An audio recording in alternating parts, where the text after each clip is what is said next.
the story begins.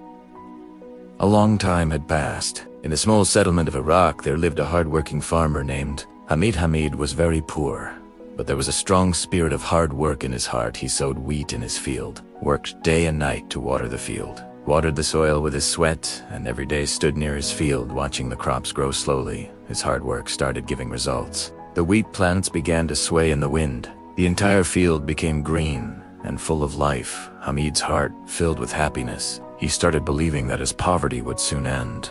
But life is never that easy. When the time came to harvest the crop, suddenly, black clouds gathered in the sky. A strong storm came.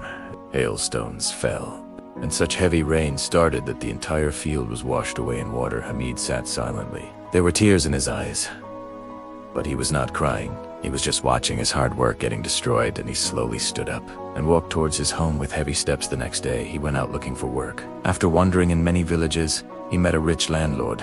The landlord had a very large field, so large that 10 workers could not complete the work. Hamid said to the landlord, "If I cut your entire field in one day, then what will you give me?" The landlord started laughing because he thought this was impossible. He said, "If you cut the entire field in one day, then I will give you half of the crop." Hamid accepted the challenge. He worked from morning till evening, cutting the crops very fast and making bundles of wheat and piling them up. By evening, almost all his work was finished. But he deliberately stopped and waited for the sun to set. The landlord came and was shocked.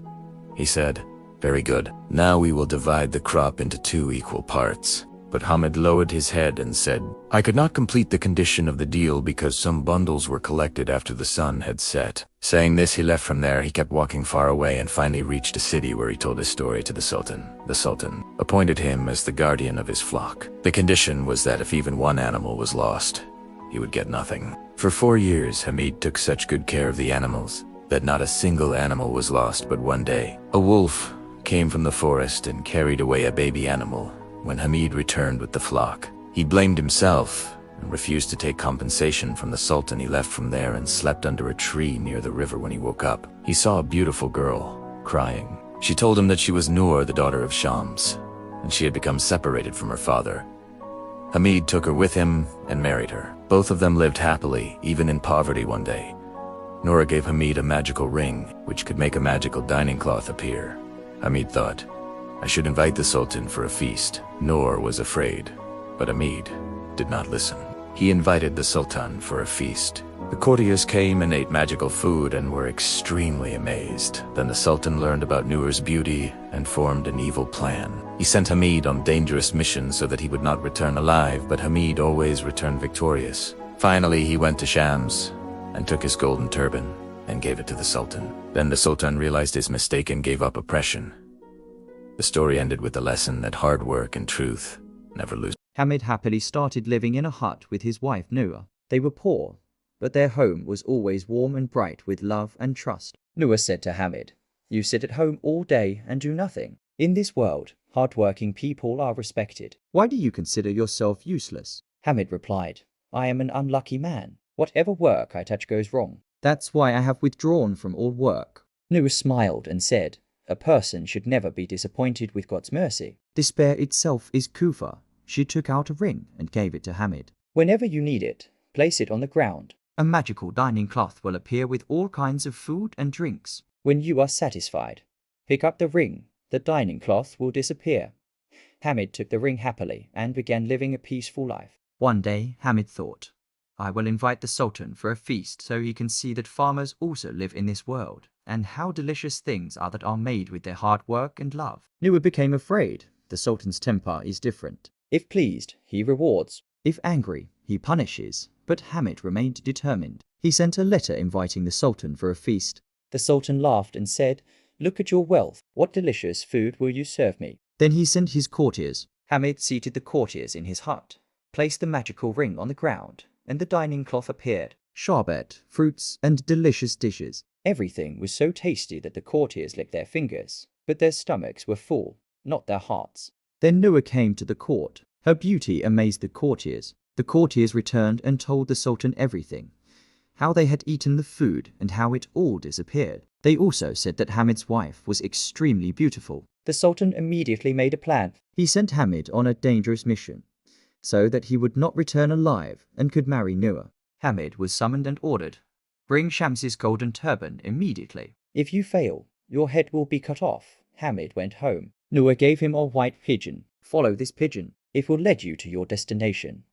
Hamid followed the pigeon, passed through many countries, crossed rivers, climbed and descended mountains, crossed the Sahara, and traveled through forests. Winter made his body shiver. The wind to his face, rain soaked him, heat burned him. Finally, he reached the last island of Yemen, where Shams and Chand Marmo lived. Shams welcomed Hamid. Kama Marmo said in a soft tone, "The main person, your father-in-law Shams, is coming. You won't be able to bear his temper. That is why I have seated you in the part of the house where the heat has no effect." A little later Shams arrived. Breathing heavily, he said, "I feel the presence of a human being." Kama Marmo scolded, "Are you speaking nonsense? You wander around the country all day and bring people with you." Shams became silent. Kama Marmo smiled. "You must be happy to hear the good news that your son-in-law is here. Now your temper will be calm." Shams called Hamid from the other room and reassured him after seeing him. Hamid said, "I have come to take the golden turban on the Sultan's order. If I fail, I will be killed, and he will marry Noor." Shams said, "Don't worry at all. Now come with me to the garden. You are tired from the long journey." The garden was strange. Some plants had fruits, some were withering. Some had buds and blossoms. Some had fruits ready to ripen. Hamid looked at the garden with amazement and wonder. Shams said, "Wait a little. The wolf and the clouds are preparing your meal." A little later, the wolf and the clouds brought the dining cloth. Hamid said, "Remember, I took care of the animals for years. Not a single one got sick. But when it was time for reward, you took a lamb, and my hard work went to waste." Hamid picked up a stick and killed the wolf, then struck the clouds. The people thought the rainstorm had come. Then the wolf and the clouds reached Shams and told their story. Shams calmed Hamid's anger by asking him what had happened. Shams understood Hamid's anger and his pain. He slowly removed his golden turban and bowed before Hamid. "My son-in-law, forgive my mistake. I have understood your hard work and your pain." Hamid picked up the turban and kept it under his arm and said, "What I did was not out of anger, but for justice." He took the turban and returned and presented it in the Sultan's court. The Sultan was surprised to see the turban, but greed and jealousy still had not ended inside him. He again consulted his courtiers. One courtier said, "Send Hamid to another world and tell him to bring the ring from your mother, which she took with her." The Sultan immediately called Hamid and ordered, "Bring the ring from my mother, otherwise your end is certain." Hamid came home, very worried and sad. Nur heard everything and said, "If you had thought earlier, this situation would not have come. But now is not the time to be hopeless." She gave him a white pigeon. "Follow this pigeon. It will take you to your destination." Hamid started following the pigeon. He kept traveling, crossed desert lands, crossed seas, crossed mountains, and finally reached a world where even the air felt heavy. That world was the world of the dead, where there were only incomplete breaths and unfinished prayers. An old man came forward and said, "Young man, why have you come here?" Hamid said, "I have come to take the ring from the Sultan's mother." The old man said, "May God protect you, but the price of greed and oppression is very heavy here." Hamid moved forward. He met a young man who was wandering in the desert. His clothes were torn and tears were in his eyes. Hamid asked, "Why are you crying?" The young man said, "I ran away from home. My mother died crying because of my sorrow. Now I remember her love and prayers." He said to Hamid, "If you meet my mother, please tell her about me." Hamid kept moving forward. He saw another man who had food all around him but still could not eat. He said, "I was very greedy. I never helped needy people. Now in this garden everything exists, but I cannot eat anything. This is my punishment." Hamid understood that a person's real wealth in this world is his kindness and goodness. He moved ahead. He met another couple who were sitting in a very small space but were happy. They said, "We lived with love in the world, so even here our place became vast." Hamid kept moving forward. Finally, he reached the Sultan's mother. She was very old and weak, but there was peace in her eyes. Hamid said, "I need your ring." The old mother smiled and said, "The one who built the world with greed and oppression, for him reaching the truth is not easy." But she gave the ring. Hamid returned. When he reached the court, the Sultan became very happy. But Hamid said, "No, I do not want anything. I have completed my justice." The Sultan said, "Stay in my service." But Hamid refused. He returned to his hut, to Noor. Time passed. Peace and harmony spread in the town.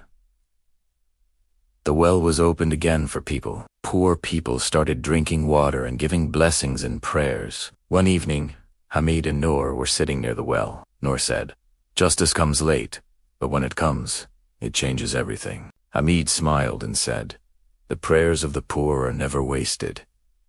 And that night, a blanket of peace and comfort spread over the town. Meet you in the next video. Like the video and subscribe to the channel.